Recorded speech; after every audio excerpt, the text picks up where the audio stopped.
झारखंड मुक्ति मोर्चा के 13वां महाधिवेशन संपन्न हो गया है और 2 दिवसीय के महाधिवेशन के अंतिम दिन पार्टी का संविधान संशोधित कर हेमंत सोरेन को केंद्रीय अध्यक्ष बनाया गया।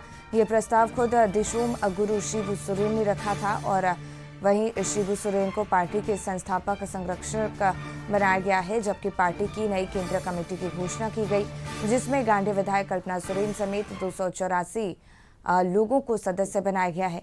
बता दें कि रांची के खेलगांव स्थित टाना भगत इंडोर स्टेडियम में 2 दिवसीय महाधिवेशन के दौरान देश भर के कार्यकर्ता और नेता इस महाधिवेशन में शामिल होने पहुंचे। 13वें राष्ट्रीय महाधिवेशन में बड़े फैसले लिए गए। इनमें 16 राजनीतिक प्रस्ताव पास किया गया। जेएमएम राष्ट्रीय अधिवेशन के पहले दिन जेएमएम को राष्ट्रीय पार्टी बनाने और झारखंड के बाहर इसे विस्तार देने का फैसला हुआ। बिहार, पश्चिम बंगाल, उड़ीसा और असम में विधानसभा चुनाव लड़ने का राजनीतिक प्रस्ताव पास हुआ। बिहार के 6, असम के 3, पश्चिम बंगाल के 7 और उड़ीसा के 3 जिलों में राजनीतिक पार्टी के तौर पर मजबूत करने और विधानसभा चुनाव लड़ने का फैसला हुआ। इसके साथ ही गुजरात, छत्तीसगढ़, जम्मू कश्मीर और दिल्ली में पूर्वी राज्यों की तरह राजनीतिक पहचान बनाने का भी संकल्प लिया गया है। अब संगठन तो पूरे देश में बढ़ाने की हम बात करते हैं। ये तभी बढ़ेगा जब हम ईमानदारी से पार्टी के प्रति समर्पित हैं।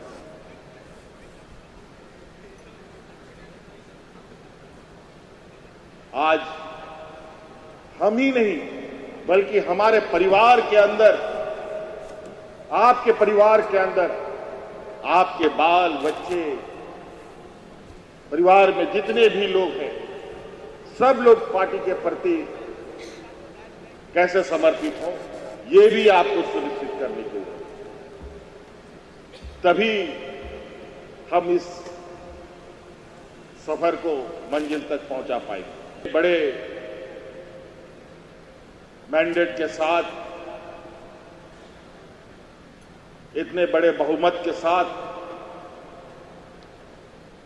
अगर सरकार की जिम्मेवारी मिली है तो आशाएं, उम्मीद भी उसी प्रकार हो। आज हमें पता है आदरणीय दिसम गुरु शिबू सोरेन जी के उन विचारों को हमने अपने सोच में, आत्मा में समा रखा है कि इस राज्य की जनता को क्या चाहिए, यहाँ के किसानों को क्या चाहिए, यहाँ के नौजवानों को क्या चाहिए, यहाँ आने वाली पीढ़ी को हमको कैसे संवारना है। संदीप, इसी पे और ज्यादा जानकारी लिए हमारे सहयोगी रांची से जुड़ गए हैं। संदीप, जेएमएम के 13वां महाधिवेशन का समापन हुआ है और 2 दिवसीय के महाधिवेशन के अंतिम दिन पार्टी का संविधान संशोधित कर हेमंत सोरेन को केंद्रीय अध्यक्ष बनाया गया। कल्पना सोरेन को भी कई जिम्मेदारियां सौंपी गई हैं। कितना खास रहा यह महाधिवेशन?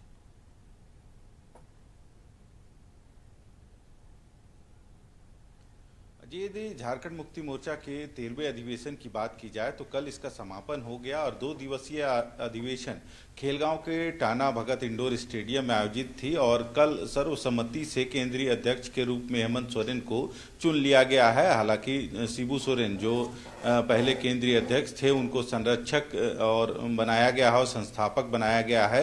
हालांकि इसके अलावा 284 ऐसे नए चेहरे भी इसमें शामिल हैं जिनको केंद्रीय जो कमेटी है उनका सदस्य बनाया गया है, जिसमें गांडे की विधायक कल्पना सोरेन समेत राज्य के जेएमएम से जितने भी कोटे से विधायक हैं या मंत्री हैं या फिर सांसद हैं या फिर पूर्व विधायक रहे हैं उनको केंद्रीय कमेटी में शामिल किया गया है। हालांकि सबसे बड़ी बात है कि इस बार सिर्फ झारखंड ही नहीं, झारखंड के अलावा देश भर से जो कार्यकर्ता और डेलीगेट्स थे वे इस सम्मेलन में शामिल हुए थे और कहीं ना कहीं सबको एक तरह से जिम्मेवारी देने का काम जेएमएम ने किया है और पार्टी आगे कैसे विस्तार हो पार्टी का उसको भी लेके कई भी संगठनात्मक और राजनीतिक जो प्रस्ताव थे इस 2 दिवसीय अधिवेशन में शामिल किए गए थे और उन पर चर्चाएं हुई है। हालांकि जिस तरह से कल केंद्रीय अध्यक्ष हेमंत सोरेन को चुना गया उसके बाद उन्होंने कहा है कि जो भी आंदोलनकारी राज्य में रहे हैं और जिन्होंने आंदोलन किया है,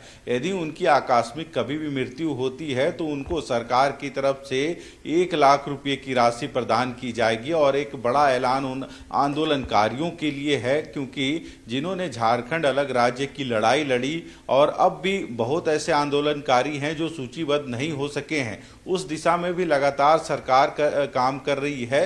हालांकि राज्य की जो आदिवासी हैं, जो मूलवासी हैं, उनको लेकर सरकार काफी चिंतित है और यही वजह है कि इस महाधिवेशन में ऐसे कई प्रस्ताव लाए गए ताकि उनके लिए भी सरकार काम कर सके। हालांकि अब देखना होगा, एक पार्टी जेएमएम कहीं ना कहीं क्षेत्रीय पार्टी थी, अब वह बढ़ती हुई नजर आ रही है और स्वरूप भी बढ़ता हुआ जा रहा है। और यही वजह है कि अब झारखंड के अलावे भी कई राज्यों में चुनाव लड़ने की तैयारी पार्टी की तरफ से की जा रही है और इस पर भी विचार विमर्श इस महाधिवेशन में किया गया है। तो देखना होगा कि क्या आने वाले दिनों में जो बिहार का चुनाव होना है, आसाम में चुनाव होना है, उसमें पार्टी अपनी उम्मीदवार खड़ा करती है या फिर आगे की उनकी क्या रूपरेखा होगी। पर जो विचार विमर्श के दरमियान बातें निकल के आई है, उसमें यह साफ है कि पार्टी अब झारखंड से निकल के देश के अन्य राज्यों में भी जाने की कोशिश कर रही है ताकि पार्टी का विस्तार हो सके। हालांकि इस 2 दिवसीय अधिवेशन में बिल्कुल संदीप, बहुत बहुत धन्यवाद आपका तमाम जानकारी हम तक पहुंचाने के लिए।